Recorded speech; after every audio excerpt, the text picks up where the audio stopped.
나의 영원하신 기억 생명보다 귀하다. 나의 갈 길 다가도록 나와 동행하소서. 주께로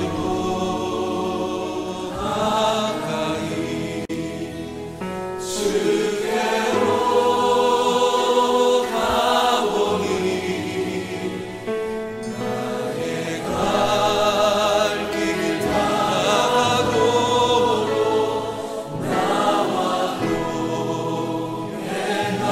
동행하소서. 세상 부귀 안일함과 모든 명예 버리고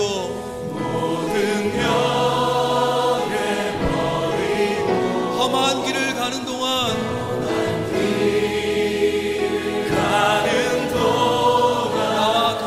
나와 동행하소서.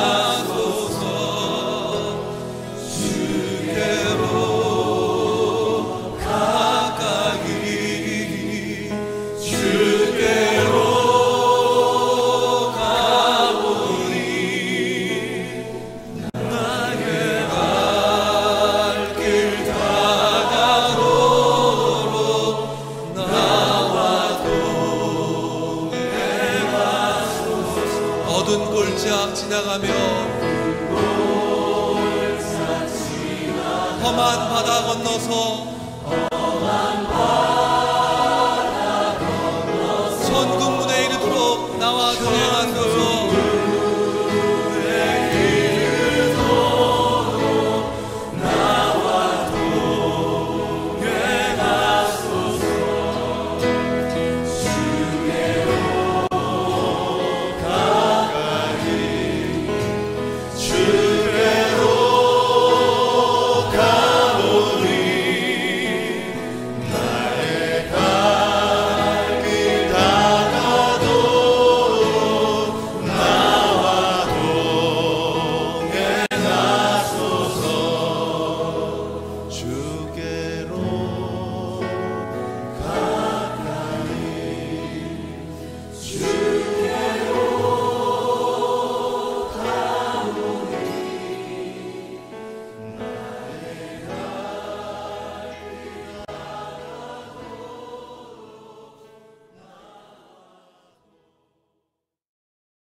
오늘 함께 보실 하나님의 말씀은 시편 43편 1절에서 5절, 시편 43편 1절에서 5절까지의 말씀입니다.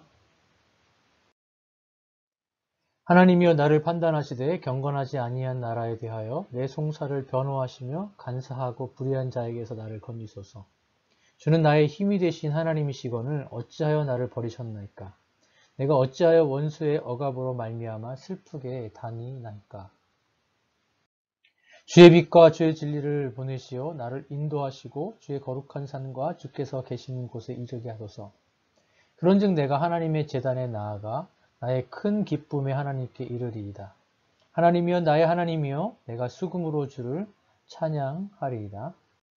내 영혼아 내가 어찌하여 낙심하며 어찌하여 내 속에서 불안해하는가? 너는 하나님께 소망을 두라. 그가 나타나 도우심으로 말미암아 내 하나님을 여전히 찬송하리로다.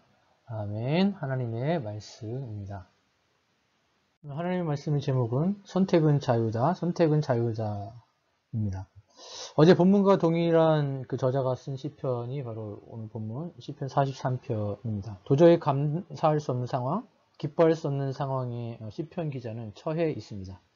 이런 상황을 헤쳐나가는 시편 기자의 모습을 통해서 코로나19 시대를 살아가는 성도들이 가져야 할 바른 자세가 무엇인지 한번 살펴보겠습니다. 먼저 1절 말씀 한번 보시겠습니다.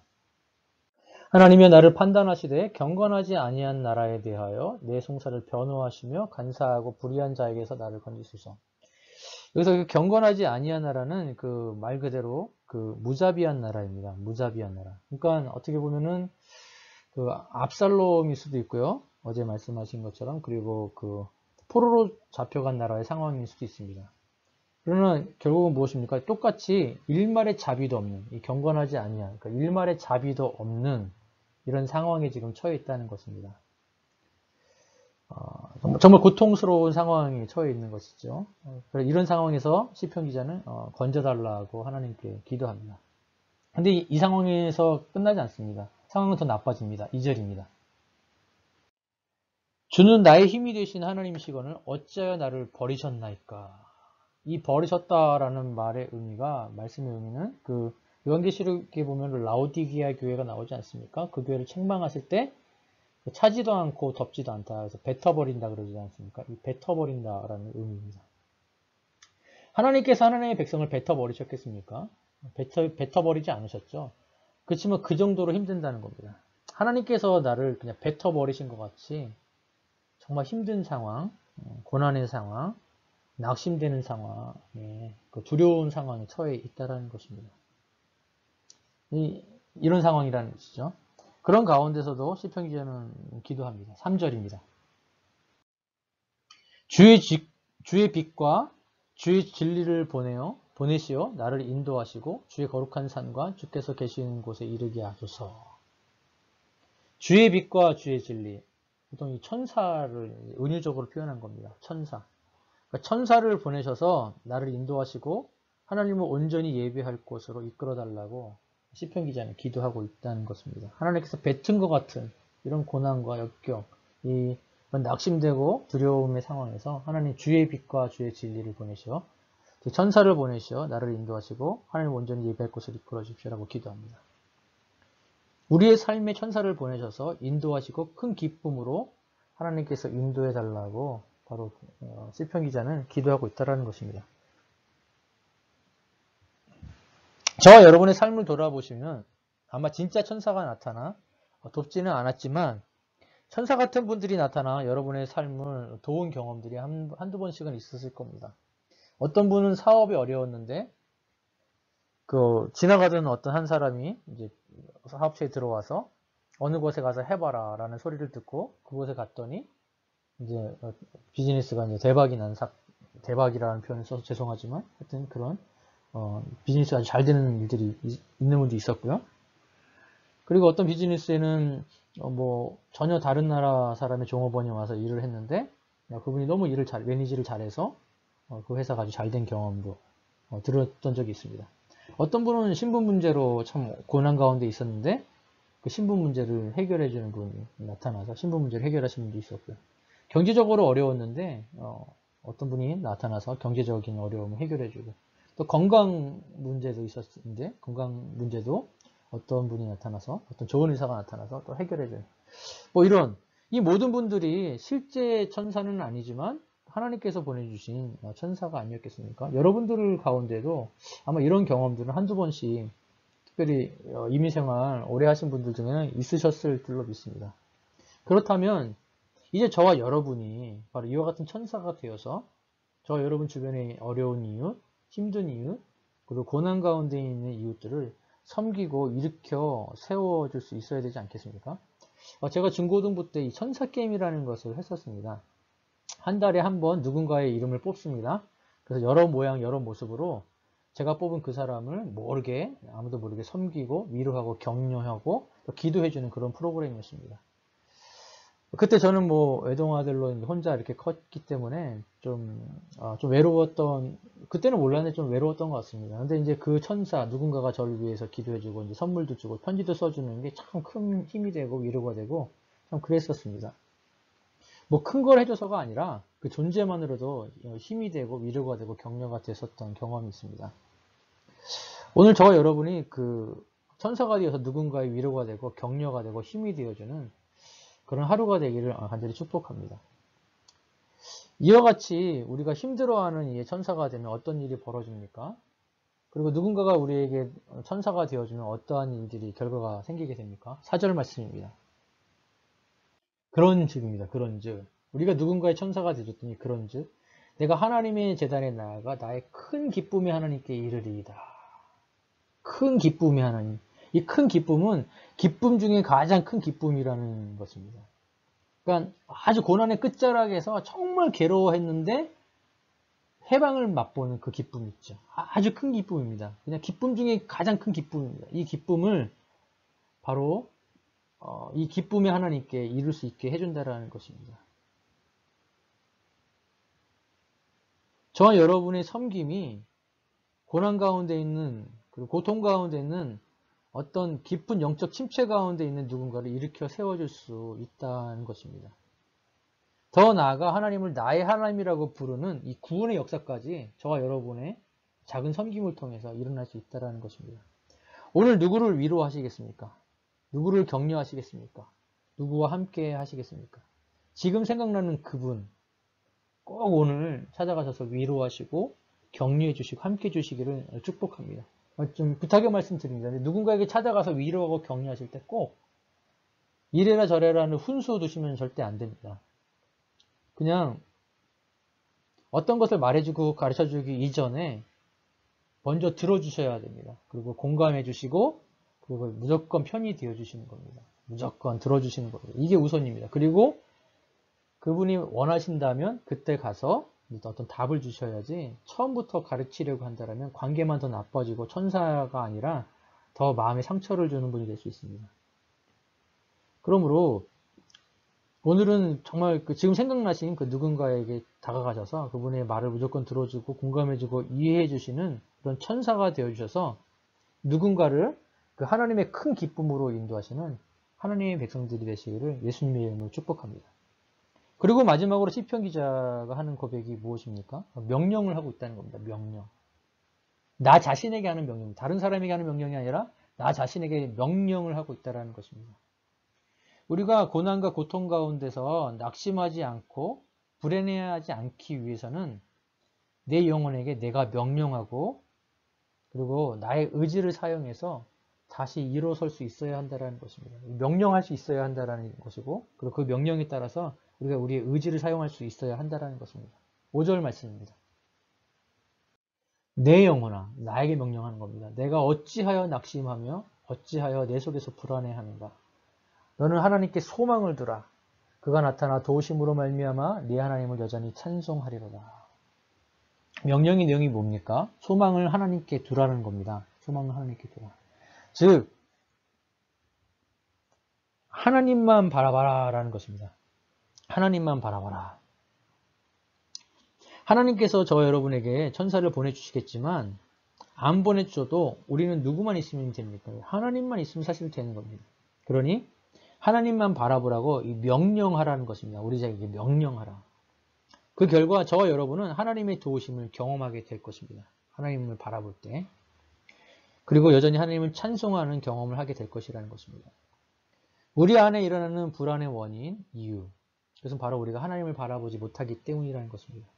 근데 분명히 기억할 것은 꼭 알아셔야 될 것이 있습니다. 왜냐하면 아직 우리 속에는 그 옛사람이 아직 살아있습니다. 그래서 옛사람이 저 여러분을 속입니다. 그래서 하나님을 바라보지 못하게 합니다. 그러니까 우리가 선택할 수 있는 자유인이라는 것을 속이게 합니다. 그래서 옛날처럼 우리로 하여금 그냥 자연스럽게 자동적으로 불안을 선택하게 하고 낙심을 선택하게 한다라는 겁니다. 누가요? 옛사람이요. 근데 우리는 자유인입니다. 우리는 이제 자유인이기 때문에 예수를 믿는 순간 자유인이 되었기 때문에 하나님을 바라볼 수도 있고 낙심, 불안을 선택할 수도 있다는 것입니다. 빅터 프랭클 이분이 이런 그 죽음의 수용소라는 책에서 이런 말을 했습니다. 당신이 가진 최고의 그리고 최후의 자유는 바로 선택할 수 있는 자유다. 사실 성경을 두고 한 이야기는 아니지만 사실은 이 선택이라는 부분에 있어서 어떤 의미에서는 참 성경적으로 적용할 수 있는 부분의 내용들이 있는 것 같습니다. 이분이 그 아우슈비츠라든지 이런 어떤 죽음의 소용소에서 살아난 분 아닙니까? 그래서 그 수용소에서 아버지, 어머니, 형제 그리고 이 아내까지 다 잃지 않았습니까? 그래서 이 극단의 공포의 끝까지 갔죠. 근데 이분은 여기서 한 가지 방법을 깨닫습니다. 내가 공포를 선택하느냐 그리고 평안을 선택하느냐. 그러니까 이 상황에서 나는 공포를 선택할 수도 있고 이 평안을 선택할 수도 있다라고 말합니다. 그래서 이분은 공포를 선택하지 않고 이 평안을 선택하는 방법을 이 극단의 공포 속에서 찾게 되죠. 그래서 그분이 고백하게 된 게 바로 이 고백이었습니다. 당신이 가진 최고의 그리고 최후의 자유. 자유는 바로 선택할 수 있는 자유다. 그러나 사실은 진짜 선택할 수 있는 자유를 가지고 있는, 진짜 자유를 가지고 있는 사람들은 바로 성도들입니다. 성도들. 그래서 시편 기자는 저 여러분들에게 이 시편을 통해서 말하고 있습니다. 저와 여러분, 성도들은 낙심과 불안을 선택할 수도 있고 소망을 선택할 수도 있다는 것입니다. 절망의 순간, 희망이 없는 순간, 낙심과 두려움의 순간, 바로 우리가 낙심과 이 두려움 또는 불안을 선택할 수도 있지만, 그러나 저와 여러분, 예수를 믿는 예수님 안에 있는 저와 여러분들은 그 소망의 하나님을 선택할 수 있다는 것입니다. 그래서 소망의 하나님을 선택할 것을 우리의 영혼에게 명령하라라고 시편 기자는 오늘 이야기하고 있습니다. 근데 문제가 뭡니까? 방금 전에 말씀드렸던 것처럼 우리는 우리 자신에게 속아서 그냥 습관처럼 이 두려움을 선택합니다. 그리고 낙심을 선택해 버린다라는 것입니다. 구원은 전적인 은혜입니다. 그리고 성도의 모든 삶도 당연히 은혜입니다. 그러나 오늘 구원받은 이 성도로서 삶을 살아갈 때 이 선택해야 될 순간순간에 나타나는 이 선택들은 바로 저와 여러분들의 자유라는 것입니다. 구원은 우리가 선택하지 않습니다. 은혜로 받은 것입니다. 그러나 순간순간 구원받은 백성으로서 살아가는 삶에서 선택해야 되는 그 순간순간의 선택들은 우리의 선택, 우리의 자유에 달려있다는 것입니다.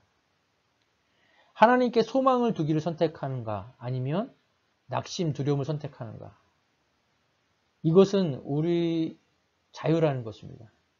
우리가 낙심, 두려움을 선택할 수도 있고 이 소망의 하나님을 선택할 수도 있다는 것입니다. 그래서 시편 기자는 우리에게 가르쳐주고 있습니다. 소망의 하나님을 선택하기로 결정하라는 것입니다. 우리 영혼에게 명령하고 그것을 선택하라라고 저 여러분들에게 시편 기자는 가르쳐주고 있다는 것입니다. 그리고 이렇게 소망의 하나님을 선택하게 되면 바로 하나님께서 일하시는 것을 저 여러분들은 경험하게 됩니다. 베드로전서 5장 7절입니다. 너 염려를 다 주께 맡기라. 이는 그가 너희를 돌보심이라. 맡기면 된다는 겁니다. 하나님께 맡기기로, 소망을 하나님께 둬라라고 우리에게 영혼에게 명령하고 그냥 두면 되는 겁니다. 하나님께 맡겨버리기로 선택하면 된다는 겁니다. 그렇게 하면 어떻게 하신다고요? 그가 너희를 돌보신다. 그건 하나님께서 너희를 돌보신다. Take care. 부모님이 자녀들을 돌보듯이 돌보는 겁니다. 맡기기로 결정하면, 선택하면 하나님께서 돌봐주신다는 것입니다. 이 어떻게 맡깁니까? 맡기는 게 뭡니까? 바로 기도입니다. 기도로 맡기는 겁니다. 기도로 맡기면 하나님께서 돌봐주신다는 겁니다. 여러분들에게는 어떤 염려, 걱정, 두려움, 낙심이 있습니까? 이 낙심, 염려, 걱정, 두려워하는 것을 하기로 결정하지 마시고 하나님께 맡기는 것을 선택하십시오. 이 소망을 하나님께 두기로 선택하십시오. 기도로 여러분 안에 있는 모든 염려, 걱정, 두려움을 맡기기로 선택하십시오. 선택은 자유입니다. 맡기기로 선택하면 됩니다. 모든 염려, 걱정, 근심, 두려움을 하나님께 맡기기로 선택하시면 됩니다. 그리고 맡기시면 소망이 하나님께서 일하시는 것을, 돌보시는 것을 경험할 수 있게 된다는 것입니다. 오늘 매일 예배를 드리시는 성도님 여러분, 낙심, 두려움이 아니라 하나님께 모든 염려를 맡기기로 선택함으로 하나님의 도우심을 날마다 경험하시는 안디옥의 성도님들 되시기를 예수님의 이름으로 축복합니다. 말씀의 결론 맺겠습니다.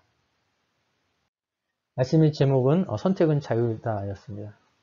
극단적 괴로움에서 계속 괴로워할지 아니면 꿈과 소망을 가지고 나아갈지, 선택은 여러분의 자유입니다. 이제까지 낙심과 불평, 원망과 두려움을 선택해온 삶을 사셨다라면 이제부터는 꿈, 소망의 하나님을 선택하기로 결정하십시오. 그리고 그렇게 선택하기로 결정하고 그렇게 선택하시고 나아가시기 때문에 하나님께서 돌보시는 것들을 경험하게 될 것입니다. 그러므로 오늘 말씀에 의해서 한 두 가지를 좀 적용했으면 좋겠습니다. 첫 번째는 내가 천사가 되어 주어야 할 사람은 누가 있는지 한번 돌아봤으면 좋겠습니다. 미루지 마시고 지금 떠오르는 바로 그분을 오늘 격려하고 위로하고 칭찬해주고 이끌어 주십시오. 두 번째는 내 안에 있는 낙심, 두려움에는 어떤 것이 있는지 살펴보시고 이제 이런 것은 하나님께 맡기기로 결정하십시오. 그래서 낙심, 두려움이 나를 통치하는 게 아니라 하나님의 평강이 나를 다스리도록 하나님만 바라보기로 이 시간 결정하십시오. 내 안에 있는 낙심, 두려움을 벗어버리고 하나님만 바라보기로 결정하십시오. 그래서 이렇게 결정하시고 이렇게 살기로 결단하심으로 말미암아 하나님께서 주시는 참된 평안과 안식을 맛보아하시는 저와 여러분들이 간절히 축복합니다. 말씀을 듣고 드리는 결단의 기도로 나아가겠습니다. 첫 번째, 오늘 제가 천사가 되어 주어야 할 그분에게 찾아가 천사의 역할을 감당할 수 있는 힘과 능력을 허락하여 주옵소서. 두 번째, 오늘도 두려움과 낙심을 선택하지 않고 소망을 하나님께 두기로 선택하여 참 기쁨과 안식을 주는 하나님을 경험하게 하여 주옵소서. 세 번째, 그리고 오늘의 삶을 통해 오직 하나님께만 영광 올려드리는 하루 되게 하여 주옵소서. 한번 같이 함께 기도하겠습니다.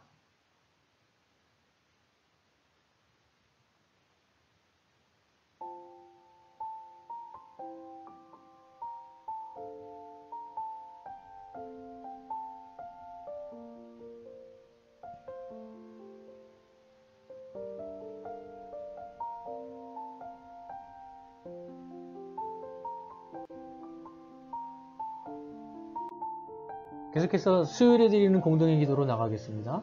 수요 가정 예배가 은혜 가운데 진행되어 가정에서 신앙이 나눠지고 전수되는 은혜 시간 되게 앞에서 몸이 추워서 추운 계절이 아니라 마음이 추워 더욱 추워지고 있는 계절, 안디옥의 각 가정마다 따뜻한 연말연시의 온기가 넘치게 하옵소서.